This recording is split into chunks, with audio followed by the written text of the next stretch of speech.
Fl-Evanġelju ta' San Mark, Sidna Ġesu jgħid li hu ma ġiex fid-dinja biex ikun moqdi imma biex jaqdi.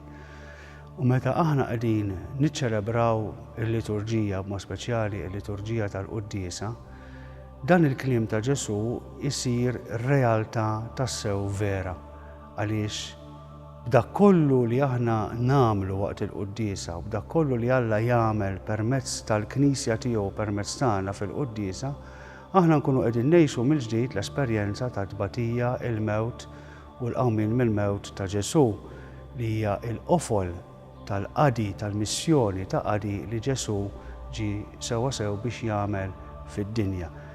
Qadi li hu ma żammux għalih innifsu imma qaddih lil dawk li huwa sejjaħ għal warajh għaliex kif nisimgħu tajjeb ħafna anke fil-kapitlu 17 ta' Ġwanni tal-Evanġelju ta' Ġwanni Ġesu jgħidilna kif qegħdin taraw li nagħmel wara li ħasel saqajn id-dixxipli hekk għandkom intom ukoll tagħmlu ma' xulxin.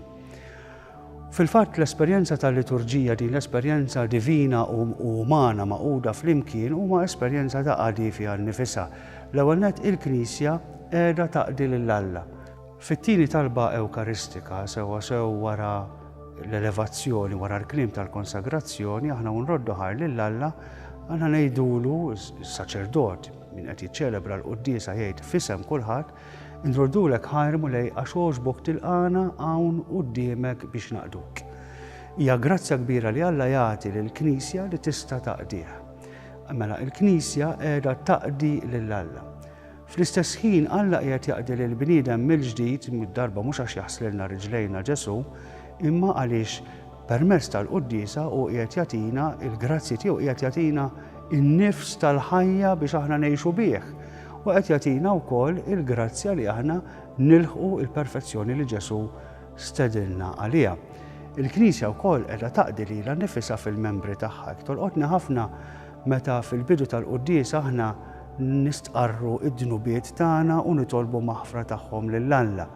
Fl-aħħar tal-talba nistqar l-Alla aħna nitolbu l-xulxin, nitolbu lill-Alla, nitolbu l-interċessjoni tal-qaddisin, imma nitolbu wkoll lilkom ħuti biex titolbu għalija lil mulej Alla tagħna qegħdin infittxu s-solidarjetà tagħna biex id-dnubiet tagħna jinħafru u nkunu nistgħu anke nibdew mill-ġdid bi grazzja ta' Alla u tal-Ispirtu tiegħu biex il-ħajja tagħna wara l-Quddiesa li ma tibdiex fil-Knisja u lanqas tispiċċa fil-Knisja ma tibda barra u tkompli fil-ħajja tagħna barra, ikollha din il-qawwa straordinarja ta' Alla li nirċievu kemm bil-kelma tiegħu u anke bl-Ewkaristija li aħna nirċievu fit-tqarbin, nirċievu din il-qawwa biex aħna nkomplu ngħixu l-istedinijiet li Alla jagħmlilna fil-ħajja tagħna ta' kuljum, kull wieħed u kull waħda minna skont is-sejħa partikolari tiegħu.